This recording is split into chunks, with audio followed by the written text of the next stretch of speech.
gawa tayo ng reaction dito sa interview ni DJ Chacha nitong si Cristina Conte. Ito yung abogado ng mga biktima umano ni doon sa drug war ni dating Pangulong Duterte. At ito yung abogado na to na tumayo na mga abogado doon sa mga biktima. Di umano sa mga biktima nga nitong sa war on drugs ni Pangulong Duterte dati nung siya pang presidente at bago magiging mayor, bago pa siya magiging presidente. At ang unang bungad pa lang nito, tinanong na to siya ni DJ Chacha na anong reaksyon mo dito sa mungkahi sa kampo ni dating Pangulong Duterte doon sa magiging witness doon sa kanilang magiging hearing sa ICC. Pakinggan natin itong mga video sinasabi niya. Di ko lang to ilagay talaga sa buong screen at dito ko na to sa isa kong cellphone para masundan ko to ang kanya mga sasabihin. Kasi gusto kong talagang, alam nyo na, pag nakakita ko ganitong klaseng mga taong na abogada, na tama ngayon sinabi ni BP Sara na abogada kasi nila ay bubo o buba kasi babae ito. Sinabi yun ni Inday Sara na nasa ano pa to siya, nasa dahig pa. So i-play natin yung video. Kasama na po natin si Attorney Cristina Conte. Ito yung mukha niya, mukhang naiibak. Ayan Ay, medyo ano lang tayo, may problema. Yung labi pa nito, ang lakapal pa Yes, good morning. Hello. Hello. Nasa Pilipinas na po ba kayo, Attorney? Mata niya parang kambing. Yes, nasa Pilipinas na. Ayan, diretso po tayo agad dito sa issue, no, kung saan ang kampo nga po ng mga Duterte ay ang gusto po nilang mangyari, mungkahin nila, limitahan sa national ID or pasaporte lang ang tatanggapin na valid IDs ng pre-trial chamber para po sa verification ng pagkakakilanlan ng mga biktima. Ano po ang reaksyon ninyo tungkol dito? Hindi makatao. Parang wala namang puso itong sina Attorney Kaufman. At lutang dun sa sitwasyon sa Pilipinas. Ngayon, sinabi niya hindi makatao itong yung head ng mga abogado ni Pangulong Duterte, itong si Kaufman. Bakit hindi makatao? Ipagka-required talaga na ganun ang gagamitin ng mga witness against kay Pangulong Duterte. Bakit ka pumapalag dito, Conte? Noong dinalabas si Pangulong Duterte sa The Hague, tuwang-tuwa kayo. Ngayon, ito ngayon ang gusto ng mga abogado ni Pangulong Duterte na humingi ng prueba para hindi naman fake yung mga magiging witness ninyo. Fake na nga yung pagpadala ninyo sa kay Pangulong Duterte sa dahig, tapos magpresenta pa kayo ng mga witnesses nyo na mga fake din. Kaya ngayon, huwag kang iiyak pag yan ang kailangan ni Kaufman, na abogado ni dating Pangulong Duterte. Di kasalanan mo yan eh. Bakit? Wala kayong tiwala sa sa Pilipinas sa doon litisin si Pangulong Duterte. Ayan na napala nyo. Akala nyo siguro madali talaga sa ICC. Ngayon, nag-back to you ka kasi hiningian ka ng pasaporte. Mali naman yung sabi ni DJ Chacha eh. Pasaporte lang. Dapat sabihin yun, nanghingi sila ng pinakamagandang proof talaga na mga ID. Pasaporte. Kasi ang pasaporte, pagkakuha ka sa Pilipinas, katakot-takot ang mga requirements dyan. So, doon ako sumasakay nito kay Kaufman na talagang pag pasaporte ang kukunin nito, mas mahirap yun kukunin kasi kailangan kalkalin mo pa yung mga personal talaga kasi kukuha ka pa ng mga police clearance yan eh. May mga, baka, di ko lang alam ngayon, baka mga NBI pa yan. Para makakuha ka ng mga pasaporte. Kasi pasaporte yan. So, mga hulugan na yung biktima umano nitong sa drug na dati ni dating Pangulo, makakalkal talaga ng ICC. At dito mag-umpisa ang kanilang pagdududa sa inyo, Conte. Ito sa kasi Conte, to siya eh. May connection to sa mga NPA. Kasi, makaliwang grupo kasi to. Kaya gusto talaga na yung mga Duterte, pulbosin nila. Ayun yung, ituloy natin itong video. Parang hindi niya nga kilala kung sino yung mga mag-a-apply na biktima. Tandaan natin na sa loob ng Pilipinas, kilala natin na ang mga biktima yung mahihirap. Sabi nga namin, hindi naman to naging war on drugs, kundi massacre of the poor. At ang passport... Ano daw? Hindi nga niya kilala ang ano ng mga sa witness doon. Normal, kaya hiningian nga siya ng mga dokumento na ganun kasi hindi niya kilala eh. Mag-apply ka nga ng ng mga katulong nga lang yun sa Maynila. Katulong lang, sorry, sa mga ganun. Mag-apply tayo ng kasambahay o driver ka. Mag-apply ka ng houseboy. Kailangan ka ng NBI. Kailangan ka ng police clearance para makita yung yung personal mo talagang status. Ito pa kaya, magwi-witness ka? International Criminal Court ito, pag-usapan nito, konti kung abogada ka nga naman totoo. O ano ka ba? Sa totoo lang, para lang sa mayaman yan eh. Ano? Kailangan Mayaman? ng passport para makalipad ng ibang bansa. Ibig sabihin pala, bago kami pumunta dito para magiging OFW, mayaman pala kami kasi nakakuha kami ng passport eh. Animal tong si Conti na to. Nasaan ang utak kaya nitong pumasa sa bar exam, pero ang utak nito kapiranggot lang, utak lamok eh. Pangmayaman daw ang makakuha ka ng passport. Kasi umaaray siguro sila dito sa gastos kasi kung ilang sinasabi nila, ilan ang magiging witness nila, kukuha na ng passport yun at yun ang ipresenta nila sa ICC. Ay naku naman Conti, oh. Huwag naman masyadong obvious ka. Napakabubo mo nga naman. Ang karamihan sa mga naging biktima, walang ganyan. Ang sinasabi namin ay practicality na yan. Ilan lang ba ang merong national ID at naudlot pa nga. Hanggang ngayon nga ay hindi pa tuloy-tuloy yung pagpaproseso nito. Kaya Totoo yan. kami sa naunang listahan na binigay ng Victims Participation and Reparation Section. Doon po ba anong requirement noong una? Ano talaga for pre-trial chamber, ano lang ang requirement para para makalahok po sila? Ang requirements ay aaprobahan nga correct ng pre-trial chamber at ang una nilang i-approve ay yung form.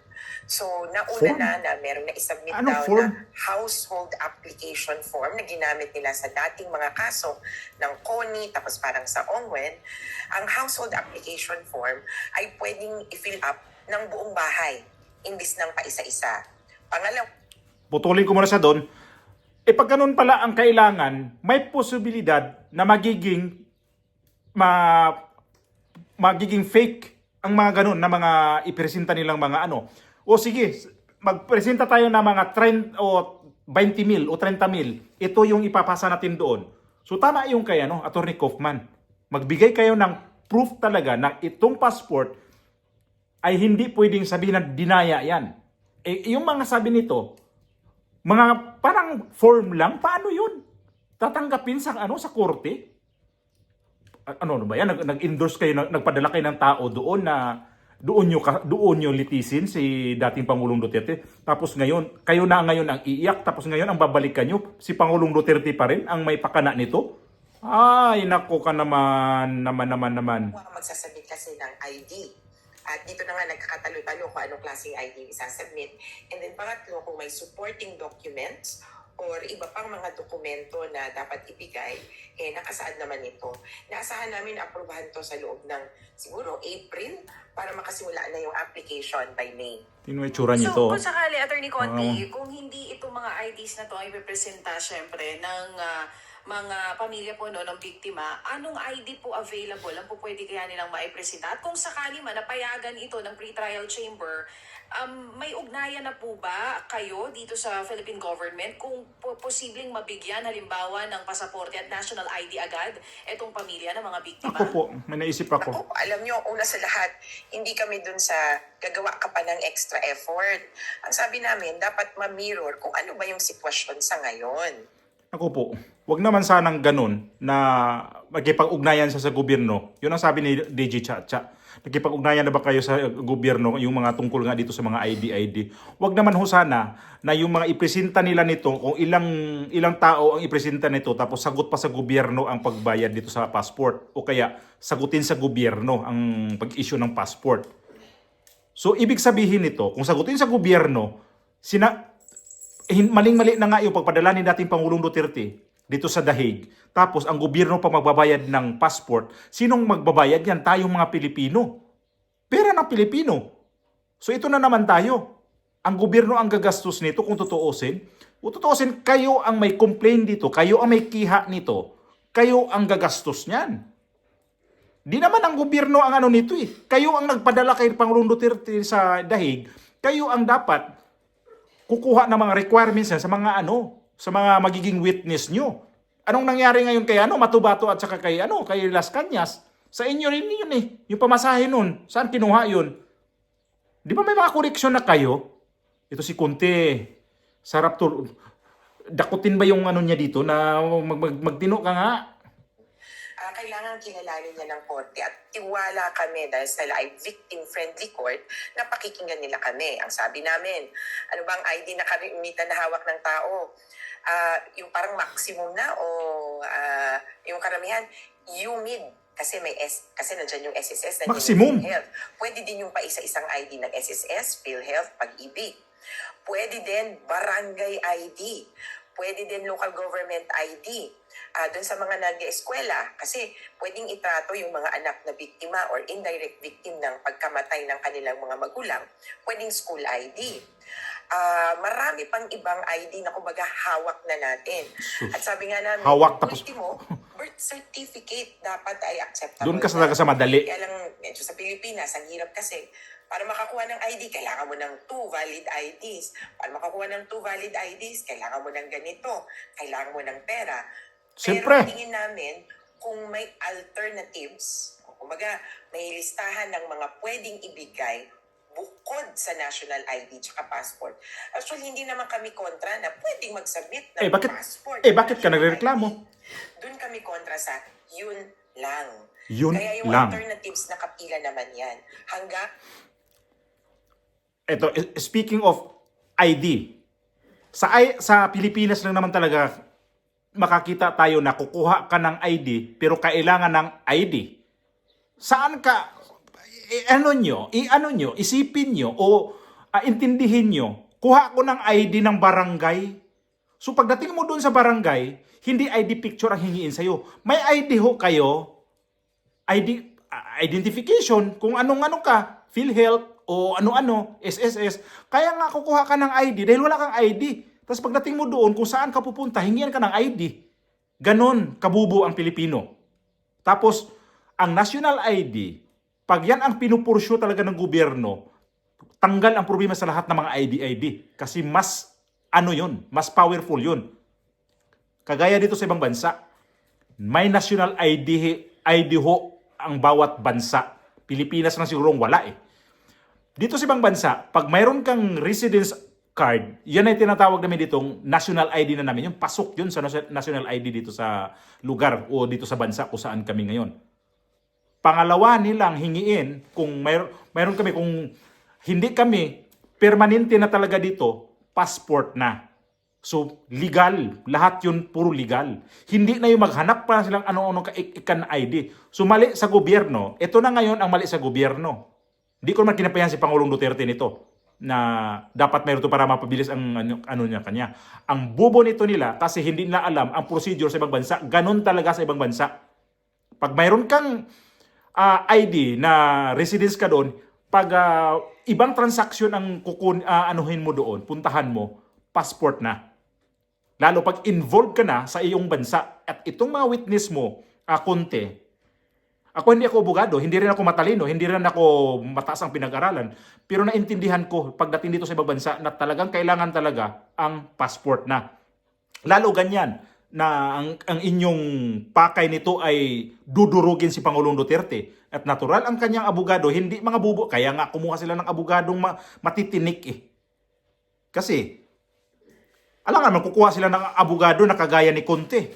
Kung kagaya ni Conte, dito wala na. Tagilid na talaga si Pangulong Duterte. Naman, pinakaunang dokumento na dapat makuha mo ay birth certificate.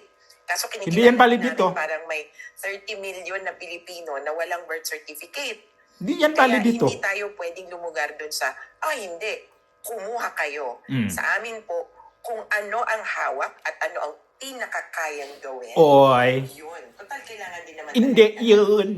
Kaya lang, para dun sa ang taas ng, passport. Dito pa lang. Hihirapan yan, lalo Oh, na yung hirap na. sa mga biktima. additional burden pa yun. Kung Dito pa lang sila tagilid na. Kasi alam ko, yun ang requirement talaga dito sa ICC na kailangan ng mga abogado ni dating Pangulong Duterte. Lahat kasi yun nga, makakalkal yun. Kasi pag kukuha ka ng passport, alam kasi sa ibang bansa na pag kukuha ka ng passport sa Pilipinas, katakot-takot na mga requirements ang kailanganin mo. Katakot-takot talaga na ahensya mo na bago ka makakuha ng ID, dadaan ko muna sa ibang ahensya. Ipag kayo nakuhaan, mayroon ka, record doon na nang rape ka o restrict ako dito sa YouTube, mayroon ka mga kaso doon na mabibigat, hindi ka na makakuha nito. So ang kanilang mga witness, isipin nila natin, bababa at kukunti, yung maka-afford na lang nito o yung maaprubahan nito. Yun ang ibig kong sabihin nito. Kaya siya ngayon, problema na. Problematic na to. para dun sa mga victims natin. Pero, attorney, gaano kadami po ba yung tina-target natin na maisama bilang testigo dun, among the victims of EJK? Yung patungkol sa testigo, ang may alam na niyan ay ang Office of the Prosecutor. So, sinakarinkan. Labas kami Si dyan Kan. dahil ang aming gagawin ay ang victims participation. Yun yung Yung bahagi ng Rubia. mga lawyers. Rubia ba sa Tagalog? Bale, tatlo Tama yung ba, Rubia, no? harap doon sa korte. Defense, Blande, prosecution, sa Ingles. at victims. Yung victims lawyer, at dito ang partisipasyon ay, as in participating victims, magbibigay ng views and concerns. Dito, kahit ilan. Noong 2020, hiningan kami ng views and concerns. Umabot sa 1,500 families and 1,000 individuals ang nag-submit sa ICC noon. So yun ang kukunan nyo ng mga passport. Ito. So 2,000 na mahigit yun ha. Ng mas marami ng mayorya yung bilang ng mga biktima. Pero syempre kailangan realistic din. So yun yung working target. Pero may naman yan rolling na application ng mga biktima para mag-participate. So pwede ngayon sa confirmation of charges, pwede ding pagkatapos kapag alam na natin kung ano yung charges, kung anong kaso mismo, pwede din mag-apply sa trial, pwede din mag-apply sa dulo, sa reparation stage. Ang dami mo palang alam, pero ito sa mga tungkol nito, wala kang alam. Iba naman yan, pero tingin namin sa ngayon, dun kami sa lalampasan yung nakaraan na. 1,500 families at 1,000 individuals. Pero attorney, pakipaliwanag nga po sa amin kung ano yung magiging scenario ng pagbibigay din ng testimony nitong mapipili pong witness. Yung iba ba sa kanila kailangang dalhin dyan sa ICC sa The Hague para personal na mag-testify or affidavit lang ba sila or magpa-participate ba sila via Zoom? Ano Hindi po yung yan. mga options? Hindi yan. Kailangan talaga personal. Para maging witness sa ICC, kailangan present ka in person. Oh. Okay? Pero meron dyan kasing guidelines o kaya pwedeng may proteksyon para sa mga biktima na syempre kailangan ng anonymity. Pagbalik kasi niyan sa Pilipinas or pagbalik sa kung saan man siya nakatira, syempre magkakaroon ng security risks. Kaya pwede silang mag-testify kahit online pero dun sa itsurahan na ginawa ni Duterte. Yung naka-video pero nasa kabilang building lang. O kaya nasa kabilang kwarto. At pwedeng pixelated yung mukha. Kasi sabi nga, supisyente para sa depensa na malaman yung sirkumstansya. So hindi pwede na mag-witness, may kukunin silang witness, Pilipinas ka lang, tapos mag-video call, parang messenger ba, video call kayo, tapos nakaharap kayo sa camera, sa cellphone nyo. Hindi ganon. Di ba ang sabi niya, pwede kayo doon sa online na nag-uusap kayo, nag-interviewhan kayo doon, kagaya sa ginawa ni dating Pangulong Duterte na doon lang sa kabilang kwarto, kabilang building, basta doon lang. Doon lang sa perimeter ng ICC. So kailangan pa rin talaga nila ng passport para yung witness nila, dadalhin man doon, hindi man pupunta doon sa korte mismo sa loob ng ICC, at least doon lang sa perimeter ng ICC. Yun yung ibig sabihin. So gastos pa rin to. Sinong sasalo sa gastos nito? Ito mga to. Na ang dami nilang witness na dadalhin doon. Ayun na yung gusto ni Conte. Kung sa Pilipinas niyo to doon niyo to kinasuhan. At least yung mga sinasabi niyo ng 30,000 ang biktima, yung mga magulang nito nandun pupunta rin to. So, hindi sila masusunog sa pamasahe. Ito, sunog to sa pamasahe. At wag naman sana isagot sa gobyerno. Kasi ang gobyerno, kaninong pera nang galing yan? Tayo na naman mga Juan de la Cruz. Oh my goodness. Paano namatay, anong nangyari, kesa sa yung pangalan. Yun naman yung importante para sa defense, para matalino mong harapin yung argumento. Pinatay mo ba to o hindi sa ganitong paraan?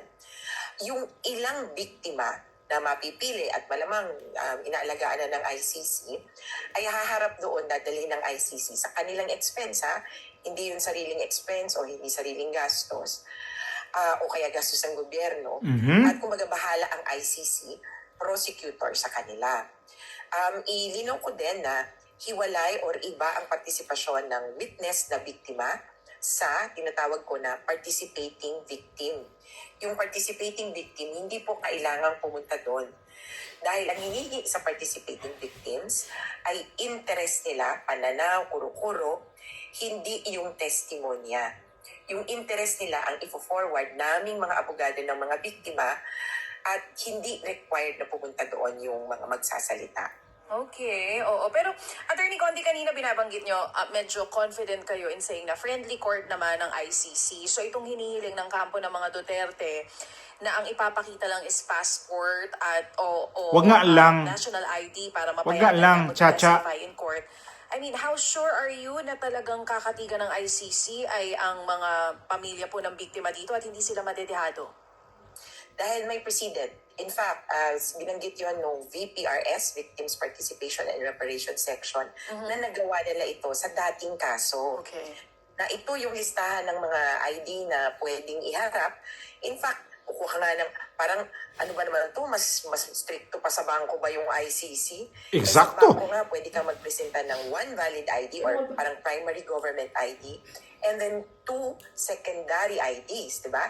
Kasi parang secondary ang tingin nila, pero pwede mong samahan ng PhilHealth ID para sapat na patunayan yung pagkatao mo. So, may isa pang dulo na sinasabi yung VPRS. Sabi nila, actually, kung wala talaga, pwede na ang affidavit No. ng dalawa katao. No. Na sasabihin, Para sa akin, kilala namin yung ayoko tao tanggapin ito. yun. At para sa amin, yun yung pinaka, hindi naman magaan, pero pinakamaluwag Notaryo pa din. na kayang ibigay. Actually, may gastos pa rin yun. Isipin nyo, pag-aabala ka ng dalawang tao, magpapanotaryo ka. Yun nga. Kaya hindi biro ang mag-produce ng mga IDs na to. Ang sabi lang namin ay, sana kung anong meron na, Ay, hindi. yun na muna. Wag mo ipilit yung sa Kesa inyo. Sobra-sobrang abala para lang patunayan Oo. kung sino ka. Ang mas importante dito, patunayan kung paano ka na biktima. Dito natin siya putulin. Bakbakan natin to. Bakit ka doon sa madali na proseso, kung ano mga kailangan mong, anong hinihingi ng ICC? Yung ginawa nyo ba kay Pangulong Duterte, sa tagal ng proseso nun, kailan pa kayong taon nagsimula na i-process yun para makidnap si dating Pangulong Duterte papuntang The Hague? Hindi kayo gumastos nun? Gastos kayo nun. Imposible hindi kayo gumastos. Saan galing yung ginastos nyo nun? At ito ngayon, hayagan ang sinasabi ng dipinsa ni dating Pangulong Duterte na yan ang gusto namin, passport. Umaray ka. Dahil ito kasi ang inyong gagawin ay ayaw nyong gumastos ng malaki kasi makikita kung sino ang mag-sponsor nito. Yun ang naisip ko eh. Makikita talaga kung sino ang nagpadala kay dating Pangulong Duterte sa The Hague. At ito ngayon ang mga witness kasi gusto nyo maraming witness at ito ang pinoproblema mo ngayon, ang pagkuha ng mga passport nito kasi yun ang required ni Kaufman. So para sa akin, dito nga sa ibang bansa, hindi ka pwede na kukuha ka lang, magpresenta ka lang ng basta-basta ng mga dokumento mo. National ID ang kailangan. At pagkagamitin mo yan sa bansa mo, o nanggaling ka sa bansa mo talaga, halimbawa, Pilipinas, hanapan ka talaga ng passport. Nangyari to halimbawa, noong pagkatapos ng pandemic, pumunta kami sa bansang Portugal. Sarado pa ang mga boundaries. Hindi kami nakapasok ng Portugal kasi hinanapan kami ng visa. Mayroon kaming passport. Pinakita namin ng passport. Hindi. Mayroon kami residence card dito. Pinakita namin ang residence card kasi pag mayroon kang residence card dito, pag miyembro ng European Union, wala kang problema. Labas-pasok ka sa bansa na yan.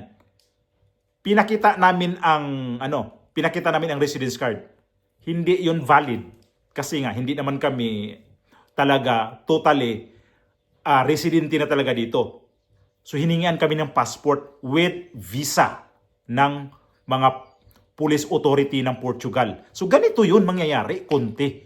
Huwag kang madam. Ano ba tawag ko sa'yo? Nag-abogada ka, di ba? Ganun sa ibang bansa. Sanay ka naman siguro nakakulong sa Pilipinas. Alam ko naman nagbibiyahe ka eh. Galing ka nga ng Netherlands eh. Nung nakaraang buwan eh. Nakikita kita dito sa Netherlands sa lumalabas ka sa mga news. Nagpapa-interview ka. Hindi ka nag-research niyan o kaya hindi ka nagtanong-tanong dito sa Netherlands o sa ICC mismo. Naku naman oh. Kung abogada ka talagang advance yung mga technology sa utak mo, dapat di mo na problemahin yan. Nakuha mo na yan bago si Pangulong Duterte dumating dito. At yung mga witness, nakikita mo na yan kung anong kailangan mo ibigay sa kanila. Ngayon, hihingian ng passport yan, kanino nga ang gastos manggaling? Yan ang tanong ko dyan. Kasi pag once ang gobyerno ang sasagot niyan, ibig sabihin, ang gobyerno talaga ang nagpapadala, klaro naman, ang gobyerno talaga nagpapadala kay Pangulong Duterte. At wag naman sanang dagdagan pa ng gastos sa gobyerno nito. Kung gusto nyo, harapin nyo yung gastos. Dito palang hirap na hirap ka na eh. Kasi alam namin na yung mga witness na sinasabi mo, mga fake lahat yan. Mga gawa-gawa mo lahat yan. Kasi itong ICC kasi, organization ho yan. Saan ba nanggaling yung pera ng ICC? Sa mga bansang miyembro nila. Nagbibigay yan doon sa ICC. Ang Pilipinas, hindi nagbibigay yan sa ICC kasi kumalas na eh. So wala siyang pera na makukuha sa Pilipinas, kaya ngayon, umaaray ka. Kasi itong Pilipinas ngayon, kung miyembro to ng ICC, wala talagang problemahin. Ang mga witness mo dadalhin doon. Kasi ang Pilipinas, magbabayad yan doon sa ICC. Ganun ho yun. Ayun naman kung si Madam, di ko alam kung tawagin kitang Madam. Grabe. Ikaw na nga yung nagpapahirap sa 80 years old doon. Di ka nga naawa. Naawa ka doon sa mga biktima na mga nang sinabi mga adik. Mga adik yun. Nakakaawa sila, pero sino ba nakakaawa? Yung biniktima ng mga adik? Ikaw, di ka kasi siguro na biktima ng adik eh. Yan lang mo siguro. Yan kaya lakas ng loob mo. Once na biktima ka ng adik, di ko alam. Baka may biglang mag-i-withdraw mo yung mga gusto mo. Tuwang-tuwa ka pa ngayon kasi nakuha na yung gusto eh. Yan sinabi mo pa sa interview na yan na susunod na si Bato. Di sunod nyo. Para dadami pa yung gagastusan nyo sa ng passport. Birth certificate. Hindi valid dito ang birth certificate. Dito sa bansa kung saan kami, hindi yan kailangan. Kasi tawag yan dito, parang kung sa English family book. Yang tawag yan, pag birth certificate. Pero hindi yan. Wala yan dito, walang saysay yan dito, mga ganyan. Passport talaga at saka residence card ang kailangan sa ibang bansa. Yun lang po yun, madam, para makaintindi ka.